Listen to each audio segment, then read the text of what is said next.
En fait, tu peux pas dire ouais, je compte que sur moi-même, parce que dans ces cas-là, même toi-même, t'arrives pas à compter sur toi. Du coup, Bah ouais, mais tu peux pas faire confiance à tout le monde. C'est ça le truc en fait. certes, tu peux pas faire confiance à tout le monde, mais faut trouver les bonnes personnes à qui faire confiance.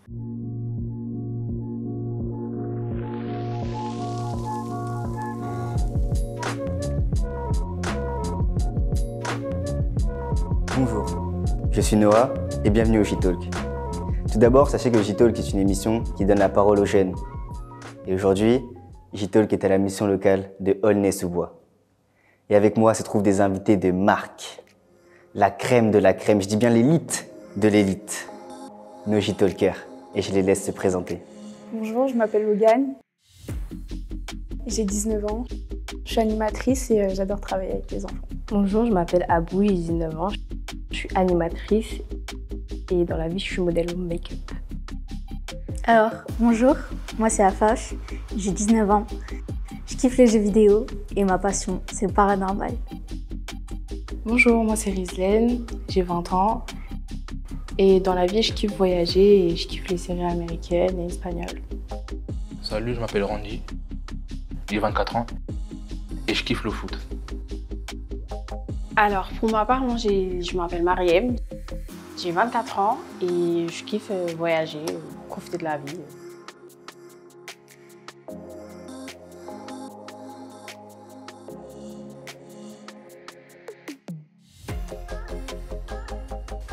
Ok, alors on va débuter première partie. Alors dites-moi les filles, c'est quoi pour vous la dépression? Est-ce que vous avez une définition? Alors pour moi, la définition du mot dépression, déjà c'est un trouble mental. C'est lorsque notre bien-être en fait il est troublé, il est perturbé. Elle est caractérisée par plusieurs symptômes et c'est une maladie en fait qu'on peut retrouver à tout âge et qu'on retrouve plus particulièrement chez les jeunes. Est-ce que vous savez pourquoi précisément chez les jeunes? Parce que je me suis renseignée, j'avais vu un journal et à cause du Covid, etc., ils ont vu qu'il y avait une grosse augmentation de cas dépressifs au niveau des jeunes. Ok, je vois. Et du coup, ce serait quoi les symptômes? Du coup, les symptômes ils peuvent varier selon les personnes. On a la perte de confiance en soi, on a envie de rien faire, on n'est plus motivé. Il y a certaines personnes, on retrouve des troubles du sommeil, de la concentration et de l'alimentation. Du coup, il y a des personnes, ils prennent du poids et il y a des personnes, ils perdent du poids. Après, il y a des personnes, ils ont des pensées négatives, voire suicidaires.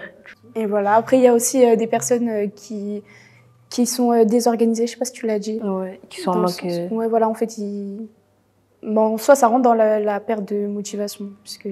Ok, et ce serait quoi les causes de la dépression? Les causes de cette dépression, du coup, ça peut être dû au vécu, aux réactions chimiques, voilà, qui se produisent dans le cerveau. Voilà, exactement. Donc, notamment l'endorphine et l'ocytocine. Ça peut être aussi dû à différents échecs qu'on a pu avoir. Qu'on accumule dans sa vie. C'est ça. Et est-ce que vous avez déjà vu ou connu des gens dépressifs dans votre entourage ou n'importe? Pour ma part, oui. Je connais quelqu'un qui s'est séparé de son mari et du coup, suite à ça, elle a grossi, elle a pris du poids, elle a perdu des cheveux, elle a... comment expliquer? Elle a changé physiquement. Ouais, voilà, elle a changé physiquement et en plus, sa manière de parler, elle est devenue plus lente. Mais du coup, c'est lié aux médicaments. Ouais, voilà, elle a dû suivre un traitement. Et on a plein d'artistes, de célébrités aussi qui tombent en dépression, comme Stromae. Lui, il l'a dit dans sa dernière chanson, L'Enfer, qu'il avait des pensées négatives, suicidaires et que ça l'a pas aidé à avancer. Mais Stromae, c'est une célébrité, il est riche. Ça veut dire que l'argent ne fait pas le bonheur. Exactement. Déjà, ce qui l'a rendu dépressif, on va dire, c'est justement la notoriété. Il y a des gens qui supportent pas, après chacun ressent à sa manière. Voilà, ressent à sa manière, mais lui, il l'a pas supporté. Et comme plein d'autres cas, il y a Stromae, mais il y a aussi Billie Eilish, Amy Winehouse, et beaucoup d'autres célébrités.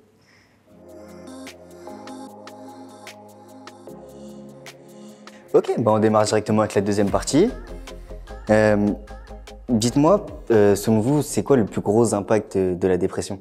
Moi, personnellement, je trouve que il y a deux plus gros impacts. Il y a l'impact sur soi-même et l'impact socialement avec tes relations amicales ou que ce soit même avec si tu as quelqu'un dans ta vie ou même professionnel, dans le sens où pour le côté social, tu t'isoles ou sinon les gens te mettent à l'écart parce que bah voilà, enfin t'es là, t'as plus aucune motivation, t'es plus vivant, on va dire. Et bah, ça impacte énormément aussi sur soi-même et ça peut impacter sur ta confiance en toi, ça impacte aussi sur ton estime de toi-même, ça impacte vraiment sur énormément de choses. Ok, mais du coup, comme tu m'as parlé de confiance en soi, est-ce qu'il y a une F2 qui peut développer? Ouais, moi je pense que le fait d'avoir confiance en soi, c'est super important parce que si t'as pas confiance en toi, tu peux pas avancer dans ta vie. Moi personnellement, je sais qu'à un moment dans ma vie, j'ai pas eu confiance en moi et ça a été très très compliqué. J'ai pas su avancer et même je me sentais inférieure par rapport aux autres. J'avais envie de rien faire, j'avais personne pour m'encadrer ou pour m'aider. Et même, en fait, on banalise la chose parce que t'as envie de faire des choses et tout dans ta vie et t'as envie d'entreprendre des choses et en fait, c'est via l'échec directement parce que tu te trouves nul en fait. Ouais, en fait, clairement, tu t'auto-détruis toi-même. La confiance en soi, vraiment, je pense que c'est au niveau du collège qu'elle subit le plus et qu'elle peut être le plus impactée dans le sens où vous connaissez quand on est au collège, tout le monde est méchant avec tout le monde, on n'a pas forcément de filtre et tout ce qui va avec.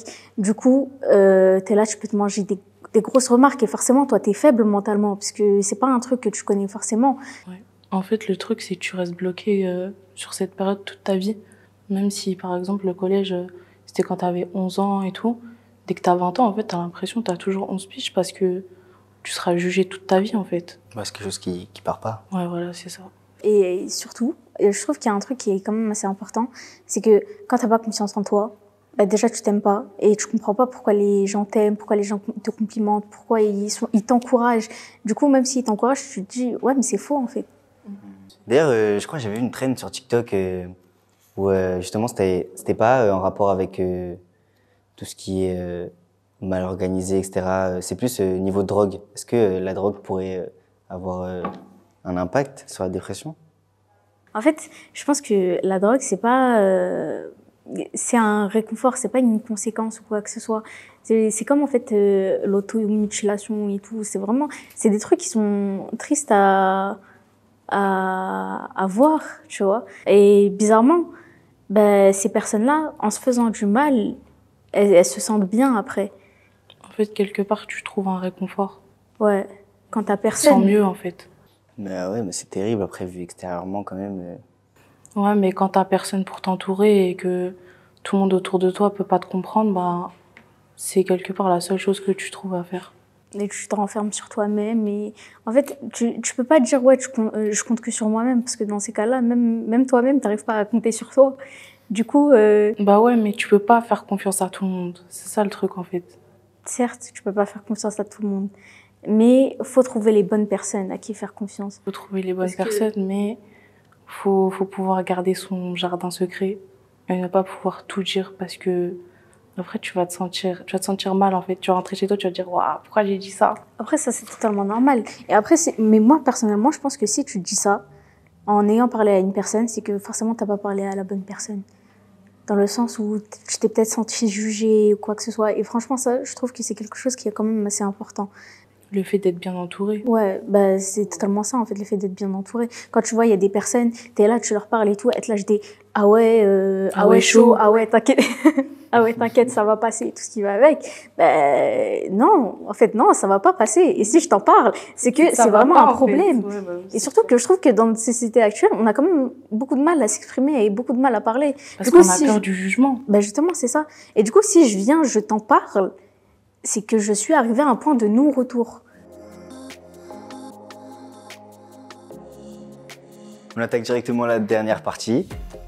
Alors, qu'est-ce qu'on est censé faire quand on est en dépression? Alors pour les personnes atteintes de dépression, il y a plusieurs aides pour les aider, déjà, pour commencer, il y a ce qu'on appelle les numéros verts, qui sont des numéros d'écoute. On peut les appeler pour pouvoir parler. Et ce que je trouve très intéressant dans ça, c'est que c'est anonyme. Donc du coup, la personne ne se sent pas jugée. Elle peut vraiment vider son sac, comme on dit. Donc je trouve ça vraiment très intéressant. Ensuite, il y a des associations, comme par exemple Association France Dépression, qui peut aussi aider aussi les personnes à vraiment pas rester chez eux, à s'isoler, vraiment à aller vers l'extérieur et vraiment se libérer. C'est quoi la différence entre un psychiatre et un psychologue? Un psychiatre, il est spécialisé pour prescrire des médicaments pour les personnes atteintes des troubles mentaux. Et un psychologue, c'est quelqu'un avec qui tu peux parler avec la personne, qui va t'écouter, pour te sentir libéré, pardon. J'avais une question, tu m'as dit que c'est pour pas se sentir jugé, etc., d'être un anonymat. C'est si difficile que ça d'en parler? Enfin, s'ils n'en parlent pas, je pense que c'est parce que, vu que c'est mal vu, dans la société, c'est mal vu d'être en dépression. Par exemple, pour un homme, pour les hommes, c'est difficile d'en parler parce que un homme, il a une image de quelqu'un qui est censé être fort mentalement, alors que pour une femme, par exemple, qui parle de sa dépression, les gens, ils ont tendance à avoir pitié de la femme et vouloir l'aider pour s'en sortir. Alors que pour l'homme, c'est différent, du coup. Est-ce que ce serait pas aussi une question d'éducation? Oui, ça peut aussi jouer sur l'éducation.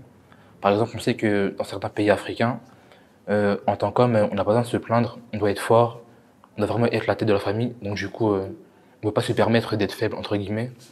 Alors qu'en Occident, on peut, on va dire, un peu plus se livrer, être vulnérable aux yeux des autres personnes. Donc oui, je pense que ça peut être lié aussi à l'éducation. Mais on est d'accord que pour se faire soigner, il faut être conscient qu'on est malade. Et comment on peut s'en apercevoir? Comment on peut savoir qu'on est malade? Pour savoir qu'on est malade, déjà, faut pouvoir en parler ou à son entourage, si on est bien entouré, parce que souvent, on peut être mal entouré et pas être seul. Donc, c'est ça le problème quand on est en dépression, parce que plus la personne, elle s'isole et qu'elle se retrouve seule, forcément, ça va encore plus monter. Et le fait que la personne, ce qui va l'aider, c'est de pouvoir en parler. Et c'est important pour moi d'en parler, parce que je connais des personnes de mon entourage qui sont tombées dans cette phase de leur vie. Donc, du coup, c'était compliqué parce que au début, ils n'arrivaient pas à en parler, mais ils ont réussi, mais c'était pas facile. Du coup, voilà. Mais plus ils en parlaient, plus ça les permettait de se libérer facilement. Oui, moi aussi dans mon entourage, je connais une personne qui a du mal à se libérer, du coup, elle s'est beaucoup isolée. Et je comprenais pas pourquoi elle s'est isolée. Et du coup, j'ai un peu parlé avec elle. Et là, j'ai découvert qu'elle allait mal dans sa vie. Et c'est vraiment important de ne pas laisser les personnes s'isoler, parce que je trouve que c'est vraiment dangereux, parce qu'au final, ils tombent dans un cercle vicieux avec beaucoup d'idées noires et malheureusement, ça peut arriver jusqu'à la mort. Donc du coup, il faut vraiment pas lâcher ces personnes, les aider, les parler et les pousser vers des personnes professionnelles pour qu'ils puissent en parler librement. Je pense aussi que ces personnes-là, ils ont peur d'en parler parce qu'ils voient que dans leur entourage, généralement, les personnes ils minimisent le fait d'être en dépression. C'est banalisé, donc du coup, c'est pas considéré comme une maladie. Donc du coup, les gens, ils ont pas envie d'en parler. Ils se retrouvent, ils préfèrent le garder pour eux et se dire, ça va passer, mais au final, ils voient que ça passera pas. Enfin, ça passe pas, quoi. On arrive à la fin de l'émission et je remercie énormément à ces équipes de choc, incroyables. Je remercie aussi l'équipe technique, Stéphane et Zora, que tout ça n'aurait pas eu lieu d'être. Et la mission locale, un grand merci. Et JM, gros big up, parce que c'est lui qui a organisé tout ça. Surtout, vous n'êtes pas fous, écoutez-vous. J-Talk out.